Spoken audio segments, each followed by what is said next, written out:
आध्यात्मिक पथ की कहानी सुनने वाले सभी श्रोतागणों को जय श्री राधे, जय श्री कृष्णा, ओम नमः शिवाय।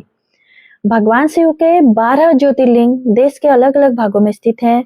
इन्हें द्वादश ज्योतिर्लिंग के नाम से जाना जाता है। इन ज्योतिर्लिंग के दर्शन, पूजन, आराधना से भक्तों के जन्म जन्मांतर के सारे पाप समाप्त हो जाते हैं। वे भगवान शिव की कृपा के पात्र बनते हैं।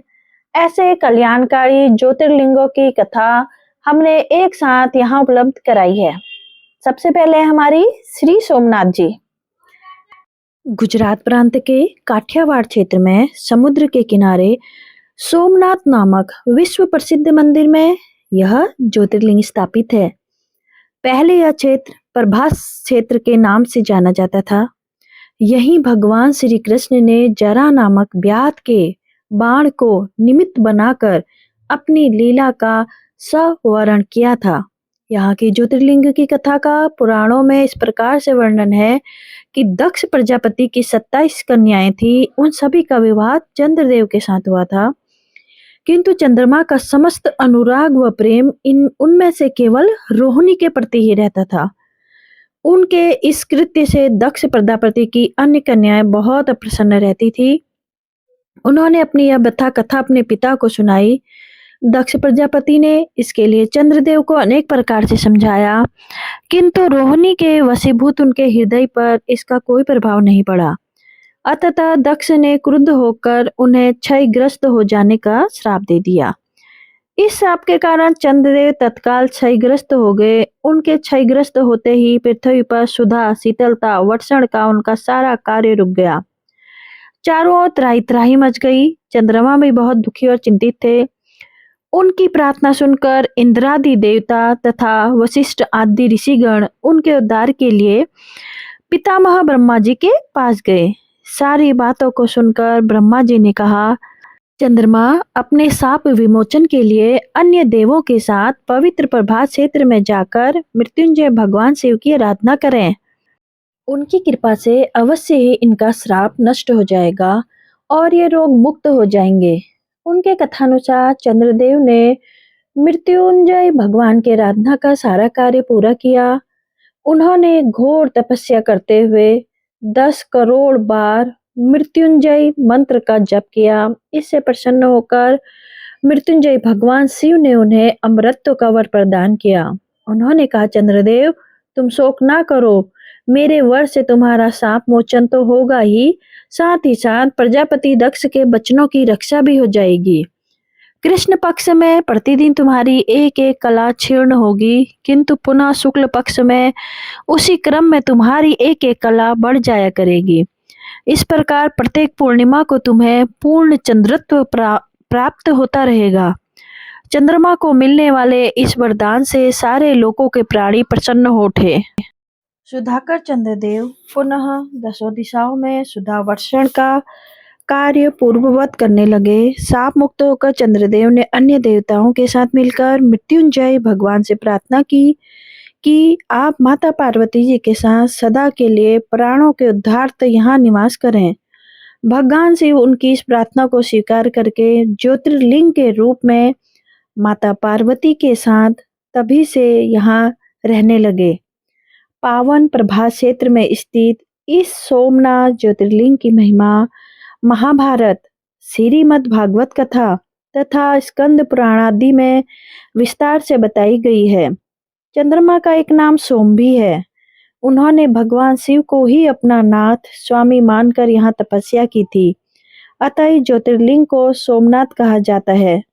के दर्शन, पूजन, आराधना से भक्तों के जन्म जन्मांतर के सारे पाप और दुष्कृत्य विनष्ट हो जाते हैं।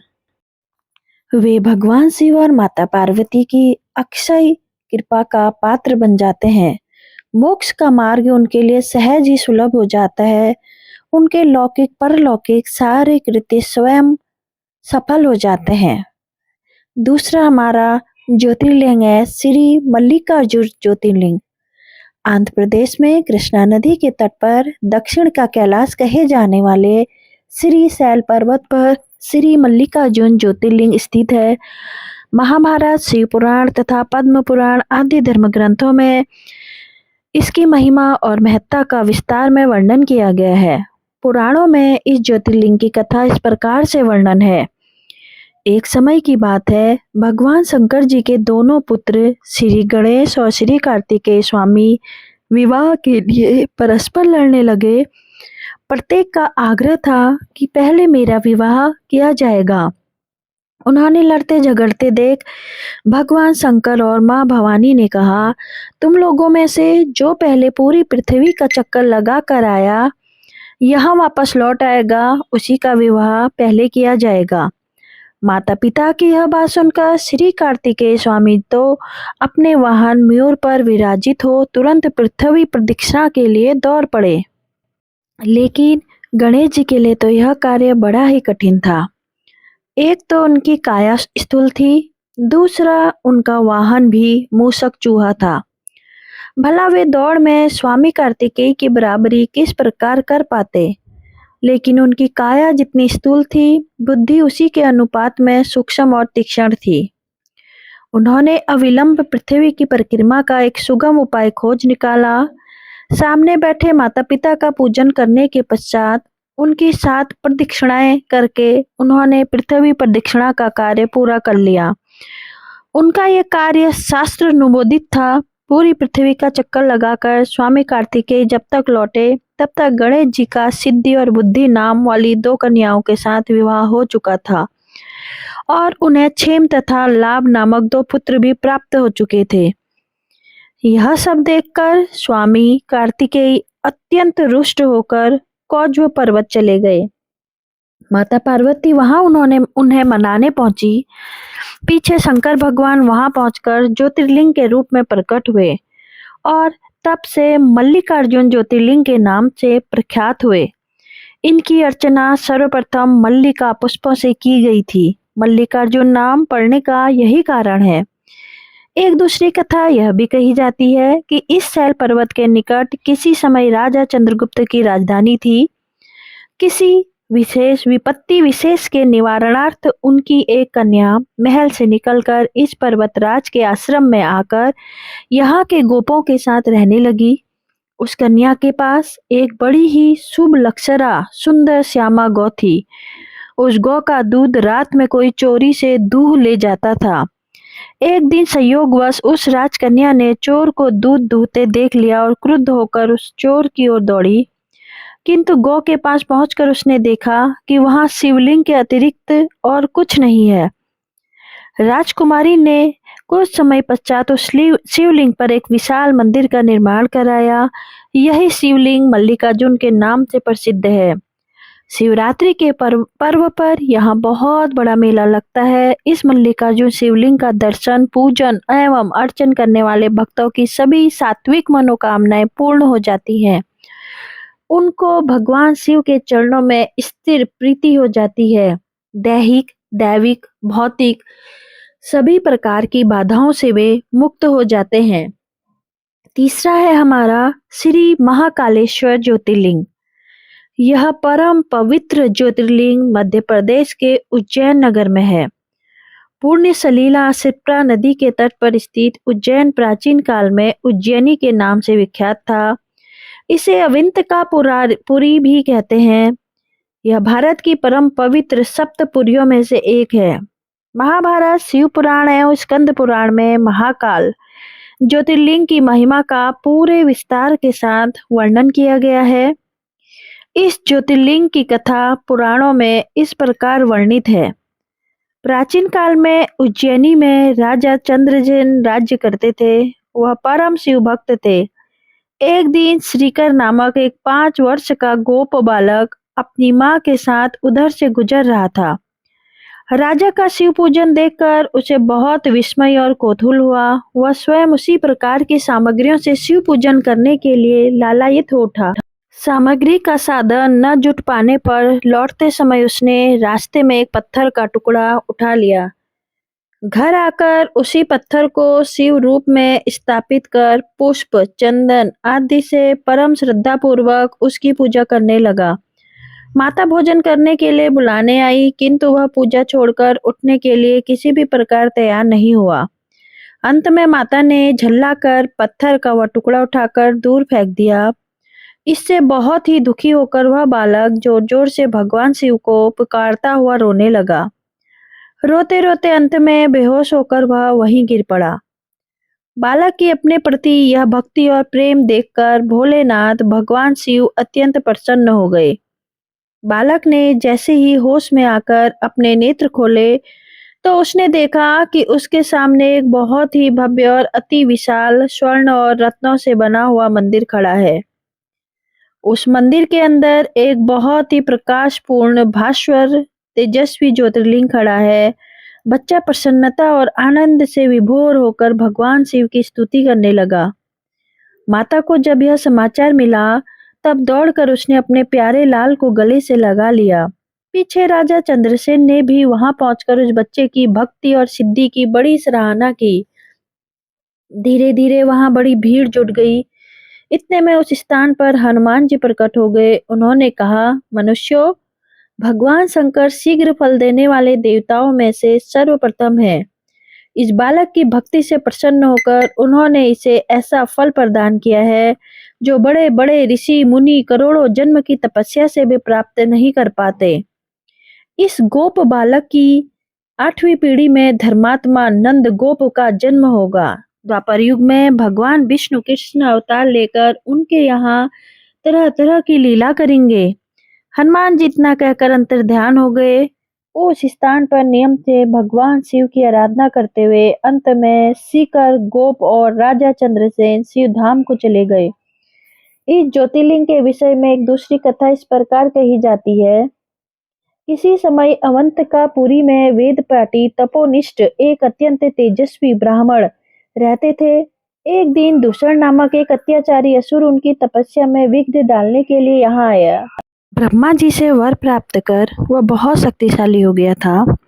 उसके अत्याचार से चारों ओर त्राही त्राही मची हुई थी। ब्राह्मण को कष्ट में पड़ा देखकर प्राणी मात्र का कल्याण करने वाले भगवान शंकर वहां प्रकट हो गए। उन्होंने एक हुंकार मात्र से उस दारुण अत्याचारी दानव को वहीं जलाकर भस्म कर दिया। भगवान वहां हुंकार सहित प्रकट हुए, इसलिए उनका नाम महाकाल पड़ गया। इसलिए परम पवित्र ज्योतिर्लिंग को महाकाल के नाम से जाना जाता है। श्री ओंकारेश्वर श्री ममलेश्वर यह ज्योतिर्लिंग मध्य प्रदेश में पवित्र नर्मदा नदी के तट पर स्थित है। इस स्थान पर नर्मदा की 2 धाराओं में विभक्त हो जाने से बीच में एक टापू सा बन गया है। इस टापू को मांधाता पर्वत या शिवपुरी कहते हैं। नदी की एक धारा इस पर्वत के उत्तर और दूसरी दक्षिण की ओर बहती है। दक्षिण वाली धारा ही मुख्य धारा मानी जाती है। इस मांधाता पर्वत पर श्री ओंकारेश्वर ज्योतिर्लिंग का मंदिर स्थित है। पूर्व काल में महाराजा मानधाता ने इस पर्वत पर अपनी तपस्या से भगवान शिव को प्रसन्न किया था। इसी से इस पर्वत मानधाता पर्वत कहा जाने लगा। इस ज्योतिर्लिंग मंदिर के भीतर 2 कोठरियों में होकर जाना पड़ता है। भीतर अंधेरा रहने के कारण यहाँ निरंतर प्रकाश जलता रहता है। ओंकारेश्वर लिंग मनुष्य निर्मित नहीं है, स्वयं प्रकृति ने इसका निर्माण किया है। इसके चारों ओर हमेशा जल भरा रहता है। संपूर्ण मानधाता पर्वत ही भगवान शिव का रूप माना जाता है। इसी कारण इसे शिवपुरी भी कहते हैं। लोग भक्ति पूर्वक इसकी परिक्रमा करते हैं। कार्तिक की पूर्णिमा के दिन यहाँ बहुत भारी मेला लगता है। यहाँ लोग भगवान शिव जी को चने की दाल चढ़ाते हैं। रात्रि की शिव आरती का कार्यक्रम बड़ी भव्यता के साथ होता है। तीर्थ यात्रियों को इसके दर्शन अवश्य करने चाहिए। इस ओंकारेश्वर ज्योतिर्लिंग के 2 स्वरूप हैं। एक को ममलेश्वर के नाम से जाना जाता है। यह नर्मदा के दक्षिण तट पे ओंकारेश्वर से थोड़ी दूर हटकर है। पृथक होते हुए भी दोनों की गणना एक ही में की जाती है। लिंग के 2 स्वरूप होने की कथा पुराणों में इस प्रकार दी गई है। एक बार विंध्य पर्वत ने पार्थिव अर्चना के साथ भगवान शिव की 6 मास तथा कठिन उपासना की। उनकी उस उपासना से प्रसन्न होकर भूत भावन शंकर जी वहां प्रकट हुए। उन्होंने विंध्य को उनके मनोवांछित फल प्रदान किया। विंध्याचल की इस वर प्राप्ति के अवसर पर वहां बहुत से ऋषिगण और मुनि भी पधारे। उनकी प्रार्थना पर शिवजी ने अपने ओंकारेश्वर नामक लिंग के दो भाग किए। एक का नाम ओंकारेश्वर और दूसरे का नाम अमलेश्वर पड़ा। दोनों लिंगों का स्थान और मंदिर पृथक होते हुए भी दोनों की सत्ता और स्वरूप एक ही माना गया। शिव पुराण में इस ज्योतिर्लिंग की महिमा का विस्तार से वर्णन किया गया है। श्री ओंकारेश्वर और श्री ममलेश्वर के दर्शन का पुण्य बताते हुए नर्मदा स्नान के पावन फल का भी वर्णन किया है। प्रत्येक मनुष्य को इस क्षेत्र की यात्रा अवश्य ही करनी चाहिए। लौकिक पारलौकिक दोनों प्रकार के उत्तम फलों की प्राप्ति भगवान ओंकारेश्वर की कृपा से सहज हो जाती है। अर्थ, धर्म, काम, मोक्ष के साथ सभी साधन उसके लिए सहज ही सुलभ हो जाते हैं। अतः उसे लोकेश्वर महादेव भगवान शिव के परम धाम की प्राप्ति भी हो जाती है। ओम नमः शिवाय। अगर आपको ये 12 धाम में से 12 ज्योतिर्लिंग में से 4 ज्योतिर्लिंग की कथा अच्छी लगी तो कमेंट में ओम नमः शिवाय जरूर लिखेंगे। आगे